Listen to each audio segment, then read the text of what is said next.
창세기 1장 1절부터 2절 말씀을 보겠습니다.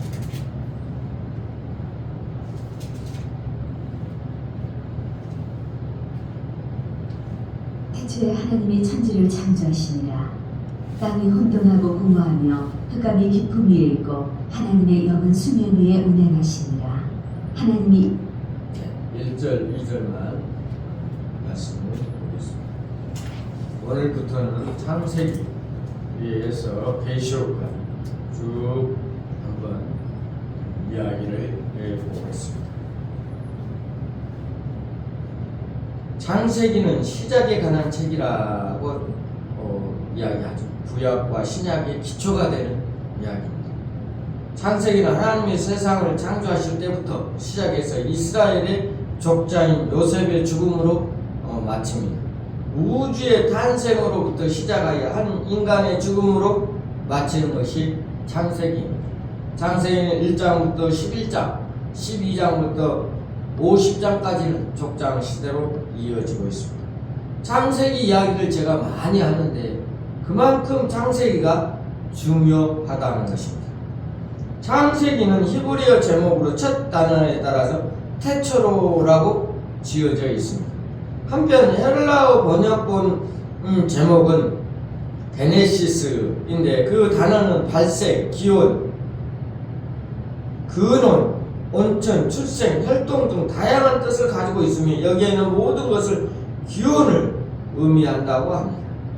실제로 창세기는 우주의 시작, 인류의 시작, 죄의 시작, 구속의 시작, 족장 역사의 시작, 하나님의 선택받은 백성의 시작, 12지파의 조상의 시작 등 각가지 시작에 대해서 다루어주고 있습니다. 우리말 제목은 창세기는 세상의 창조인에 관해서 기록되었다는 것을 이야기해주고 있습니다. 창세기는 하나님의 창조, 모든 창조의 주권자이심을 선포하고 있는 것입니다.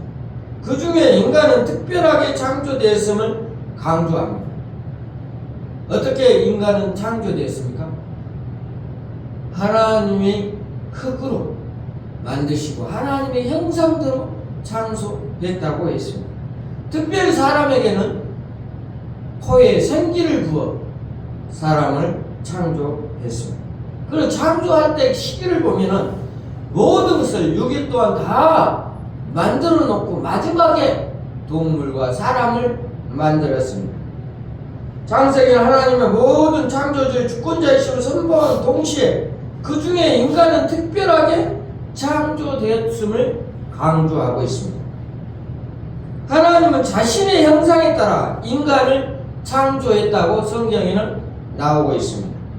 창세기는 이처럼 하나님과 인간관계에 대해서 특별한 배경을 제공해 주고 있는 것입니다.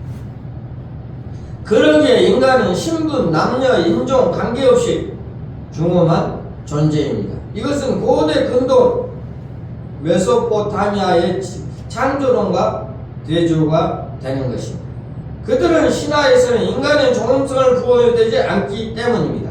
하나님은 생육하고 번성할 인간에게 필요한 모든 생태계를 창조해 주고 마지막에 사람을 만들어서 그렇게 해 주신 이유는 인간에게 복을 주시기 위한 것이라는 것입니다.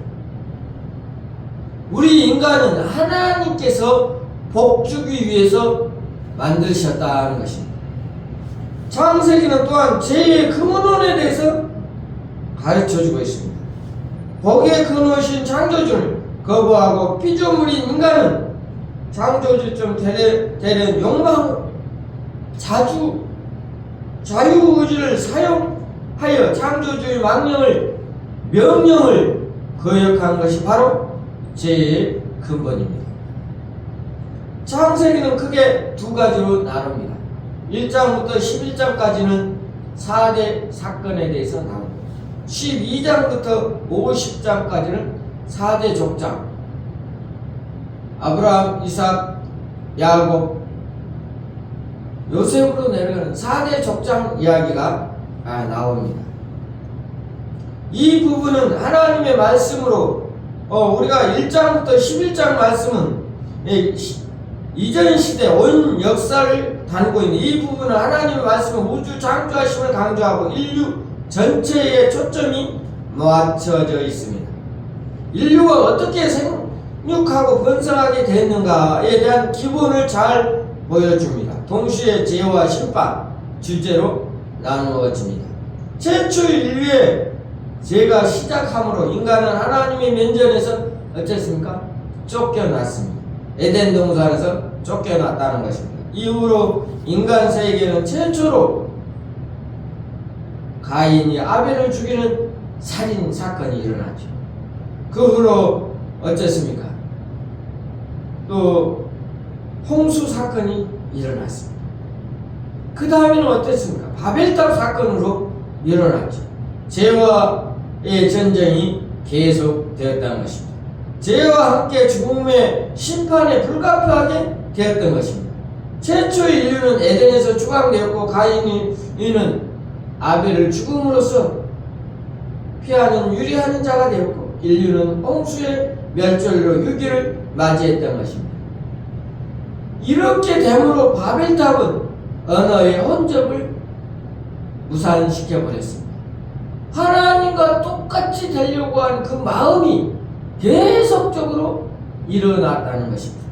하나님의 말씀에 순종하지 않고 자기 멋대로 생활하려고 하는 그 인간들 때문에 하나님은 바벨탑 사건을 만들어서 모두 다 언어를 흐트러 버렸다는 사실입니다. 그러나 동시에 하나님의 구원 계획도 시작이 됐습니다. 여자의 후손이 뱀이